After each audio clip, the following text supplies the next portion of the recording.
أيها الناس عباد الله، العلامة الفهامة فقيه العصر رحمه الله تعالى anatuhusia tutumie fursa kutenda matendo yaliyokuwa mema. Akayataja baadhi yake, akasema ka qiraati alqurani, kama vile kukisoma kitabu cha Allah, kuisoma Qur'an, kwa sababu kwenye kuisoma Qur'an kuna huda na nur, ndani yake kuna huda na kuna nur. Anasema Allah subhanahu, dhalika alkitabu la raiba fihi hudan lilmuttaqin, hicho ni kitabu kisichokuwa na mashaka ndani yake, ni uongofu kwa wamchao Allah subhanahu wa ta'ala. Ndani yake kitabu hiki kuna mauidha. Ayuha nnas, qad ja'atkum mau'idhatun min rabbikum wa shifaa'un lima fi sudur wa hudan wa rahmatun lilmu'minin qul bifadlillah wa birahmatihi fabidhalika falyafrahu huwa khairun mimma yajma'un. Anasema subhana kwamba enyi watu, hakika yamekujieni mauidha kutoka kwa Mola wenu. Qur'ani ni mauidha.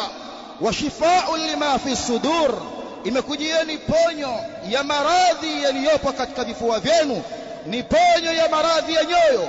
Mwenye unafik akisome kitabu cha Allah, mwenye kufru akisome kitabu cha Allah, mwenye maradhi ya hasad akisome kitabu cha Allah. Wa shifaa'un lima fi sudur wa hudan wa rahmatun lilmu'minin. Ndio maana akausia al-Imam al-Uthaymeen rahimahullah kwamba tukithirishe kusoma Qur'an katika masiku haya 10 ya mwezi wa Dhulhijja. Na halikuwa hilo isipokuwa amesema Rasul alayhi salatu wassalam katika hadith aliyotaja al-Imam Abu Isa at-Tirmidhi rahmatullahi ta'ala alayhi kutoka kwa Rasul alayhi salatu wassalam kwamba amesema, man qaraa harfan min kitabillah falahu hasana, atakayesoma herufi moja katika kitabu cha Allah atalipwa jema moja. Hilo ni jema moja amelifanya. Wal hasanatu bi'ashri amthaliha, na jema moja atakalolifanya mmoja katika umma huu wa Muhammadin sallallahu alayhi wasallam atalipwa kwa 10. Hii ni zawadi pekee ya umma huu wa Mtume alayhi salatu wassalam. Hii ni zawadi kwa wao pekee. Halikuwahi kutokea hili kwa waliopita, waliotangulia nyuma yao, kwamba amefanya jambo jema akalipwa kwa 10, bali hili ni special kwa umma huu.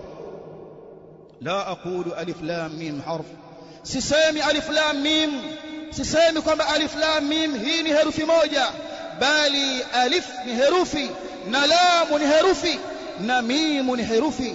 Haya ameyasema Rasul alayhi salatu wassalam katika hadithi aliyotaja al-Imam at-Tirmidhi katika